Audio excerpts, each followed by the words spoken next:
Assalamualaikum warahmatullahi wabarakatuh.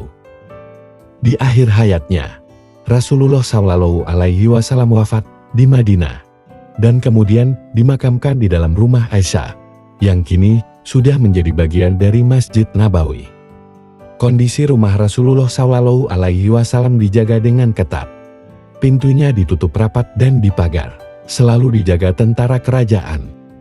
Hal ini selalu dilakukan karena pasti banyak umat yang ingin mendekat jika malam ini dibiarkan terbuka. Selain itu juga untuk mengantisipasi supaya orang-orang yang ingin bertindak jahat seperti ingin mencuri jasad Nabi. Dalam sejarah, pernah ada 5 kali terjadi upaya pencurian jasad Nabi Muhammad Shallallahu Alaihi Wasallam. Mulai dari Mesir hingga penguasa negara Eropa yang bersekongkol merencanakan pencurian jasad Nabi Muhammad Shallallahu Alaihi Wasallam tersebut. Kita sebagai umat Islam wajib bersyukur karena Allah Subhanahu wa Ta'ala selalu menggagalkan tindakan kejahatan tersebut. Selanjutnya, bagaimana kisah sejarah percobaan pencurian jasad Nabi Muhammad Shallallahu Alaihi Wasallam? Dan berikut ini ada 5 aksi gila percobaan pencurian jasad Nabi Muhammad Shallallahu Alaihi Wasallam. Nomor 1. Masa Al-Hakim bin Amrillah Al-Ubaidi. Kisah upaya pencurian jasad Nabi Muhammad Shallallahu Alaihi Wasallam.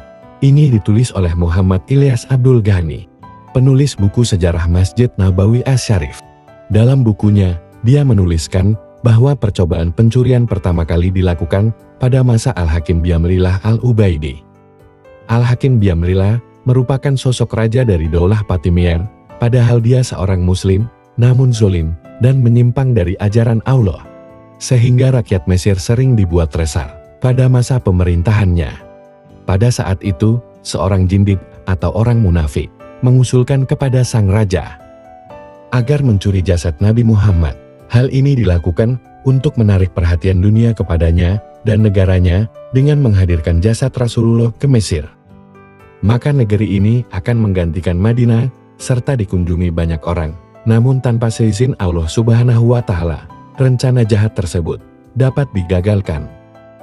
Pada malam hari, rencana tersebut dijalankan. Ternyata Allah mengirimkan angin besar ke Madinah, dan bumi tergoncang karena kuatnya angin itu. Hal ini adalah menjadi penghalang tujuan para penjahat tersebut. Yang kedua, masih pada masa Al-Hakim Biamrillah Al-Ubaidi. Kegagalan rencana awal tidak membuat Raja Al-Hakim Biamrillah tersebut jarah. Dia kembali menyusun rencana untuk mencuri jasad Nabi Muhammad Shallallahu Alaihi Wasallam. Kali ini, para prajuritnya mampu memasuki Madinah, dan untuk melancarkan aksinya, mereka tinggal di dekat Masjid Nabawi. Mereka mulai menggali tanah untuk membuat terowongan untuk menuju makam Nabi Muhammad Shallallahu Alaihi Wasallam. Namun, dengan seizin Allah Subhanahu wa Ta'ala, keajaiban pun kembali terjadi. Terdengar suara menyeru di tengah-tengah masyarakat kota Madinah, yaitu dengan kata-kata, "Nabi kalian semua kuburannya akan digali." Mendengar seruan tersebut, masyarakat pun kemudian melakukan penyelidikan dan mendapati utusan Al-Hakim Biamrillah Al-Ubaidi tengah menggali terowongan di bawah tanah dekat Masjid Nabawi, dan mereka kemudian dihukum dengan hukuman mati. Rencana yang ketiga adalah pencurian jasad Nabi Muhammad oleh penguasa di Eropa. Ditulis oleh sejarawan Ali Hafiz dalam kitab Husul min Tariki Al-Madinah Al-Munawwarah. Peristiwa ini terjadi pada tahun 1164 Masehi ataupun bertepatan pada 557 Hijriah. Saat itu kondisi umat Islam dalam keadaan melemah karena masa perang salib. Sehingga para penguasa Eropa bersepakat untuk mencuri jasad Nabi Muhammad Shallallahu Alaihi Wasallam. Pada musim haji tiba, para penguasa negeri-negeri di Eropa mengirimkan 2 orang utusan untuk mencuri jasad Rasulullah Shallallahu Alaihi Wasallam.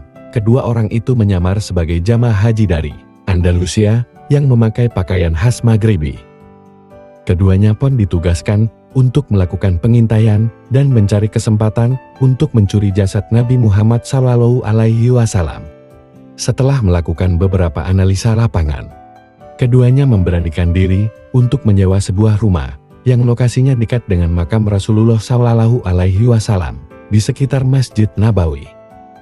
Mereka lalu membuat lubang atau goa di dalam kamar penginapan mereka tinggal, terus menuju ke makam Rasulullah Shallallahu Alaihi Wasallam.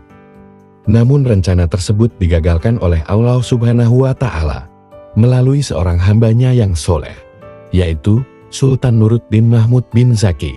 Sang sultan penguasa Mesir dari Syrian itu, suatu malam beliau bermimpi bertemu Rasulullah.